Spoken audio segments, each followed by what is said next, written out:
Doo-doo-dee. It's Nandi! Hello, friends. I'm back today with something a bit different, and I'm very happy to reintroduce an old friend. First off, apologies for my audio setup. I'm actually currently on leave and I'm visiting my in laws, so I'm just working off my laptop. To set the stage for this video a little bit, there has been a small amount of information leaked through the datamines. Not enough to tell us everything nor the whole picture, but definitely some scraps to feed off and speculate about.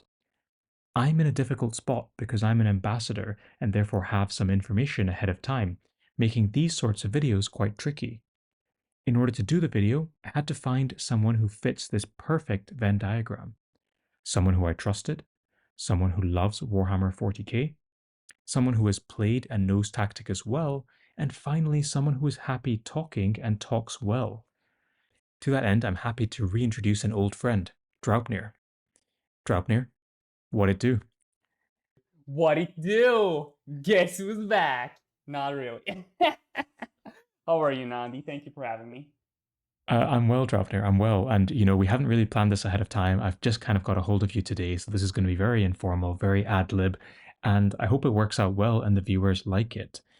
What I'm going to do is we have a Discord call open. So I'm just going to feed you information piecemeal and you can react to it and try and hypothesize or theorize with your wealth of Warhammer knowledge. So the first thing I'm going to do is send you some images that have been found in the game files. So first image. Okay, that's Revas, cow. It's pretty cool. I know you like Revas. Showsill. So I assume these are the side bosses. So it's at the cow boss is what we're gonna get. That's pretty cool. So what are we thinking, Draupnir? What are we thinking in terms of which boss the faction might get? Well, I've always had the opinion that bosses are usually big things a faction has or faction leaders. So I'm inclined to say something along the lines of Commander Farsight. However, we are way more likely to get him as a playable character compared to him as a raid boss. So I would assume it's going to be some sort of big Tau vehicle. Some of the ones that come to my mind, the iconic ones, is Storm Surge is one, a Riptide is another. These are big battle suits, or something along the lines of a Hammerhead vehicle with a big railgun on it that might have some gameplay implications. So I think maybe one of those three vehicles might be the right boss. The next thing I'm going to do is give you some text, and this is a sort of text string that the data miners have found in the game files. I'm just posting it to you now on Discord. You can have a read through it. Oh, this is okay. The first line of text, it's just a Riptide because it says a guild boss supporting battle modification ability. That doesn't mean anything, but Nova Charge. Nova Charge is something the Riptide does, and yeah, if I go to the online and type Riptide, Riptide Battlesuit, and the Nova Charge is Nova Charge once per battle. When this unit is selected to shoot, in your shooting phase, select one ranged weapon. Until the end of the phase, that weapon gains devastating wounds ability. So it's gonna be a Riptide. Spoilers. Okay, so pretty easy with that second clue then. We're thinking Riptide is going to be the raid boss with Shozo and Revas as the side bosses. I've got the data sheet in front of me as well, and this is going to be on screen for our viewers, but there's not really much else on this apart from Nova Charge, which might tell us things about the battle suit or how it might play out in a game like Tacticus. What do you think? Any more insights? How do you think this boss might play out? Do you think we have enough info here or not enough? Well, the Riptide has changed drastically over the last two editions. Initially, it was all about durability and high output. You would surround the Riptide with shield drones, make it incredibly difficult to take it down while it did devastating damage to you. Then it got the Fire and Fade, right? It had a built-in ability to move away after shooting, which was pretty cool. And in the current edition, which is 10th edition, it is more of a more basic unit that is relatively durable compared to Tau standards, relatively fast compared to 40k standards, and has okay anti-elite infantry shooting. As for gameplay, I would assume it'll have some weapons in the form of an ion accelerator cannon, which has two profiles. One is less strong, and when it overcharges, the weapon becomes stronger. These smart missile systems are pretty iconic, so I will put my money on smart missile systems going after certain units. I think that'll be pretty cool. Perhaps something to do with marker lights, but it's kind of difficult to gauge what the unit is exactly going to be because of the fact that 10th edition Riptide Battlesuit doesn't have a well-defined identity.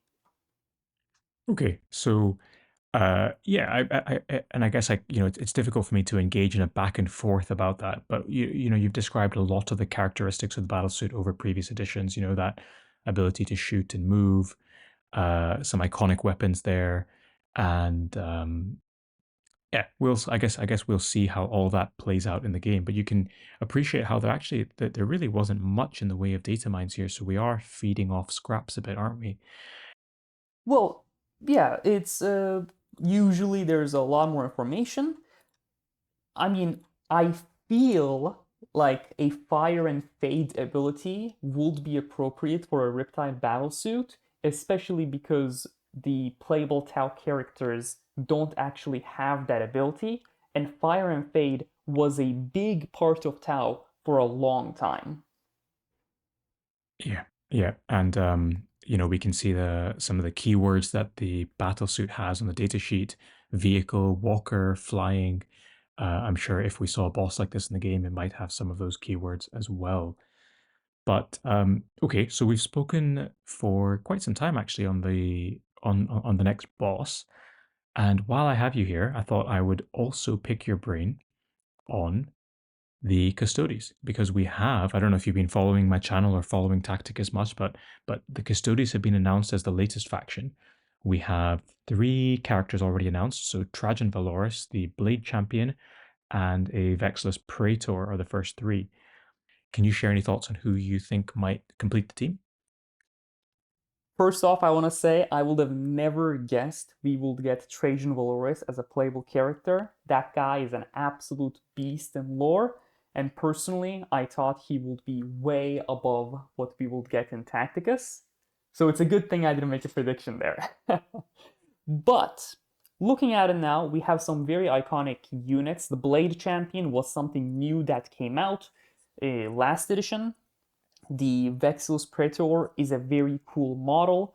Uh, Trajan Valoris is the faction leader. Looking at this lineup, we don't actually have a Terminator model, so I think it is pretty safe to say a Terminator unit called Alorus Custodians. I think that will be something that'll come to the game.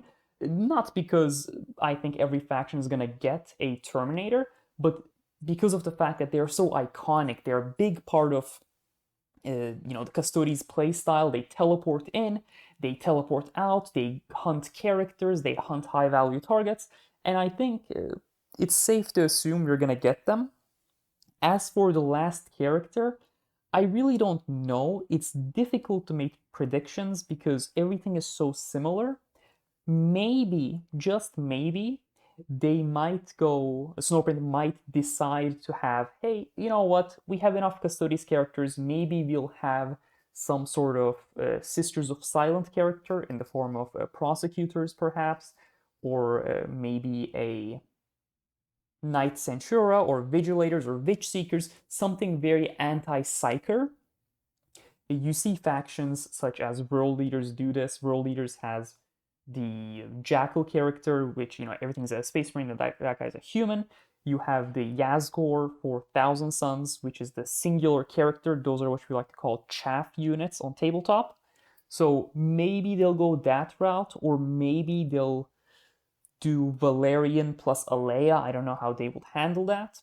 But the fifth character I'm not sure about, but I'm confident you'll get an Alorus Custodian as a playable character. Okay, perfect.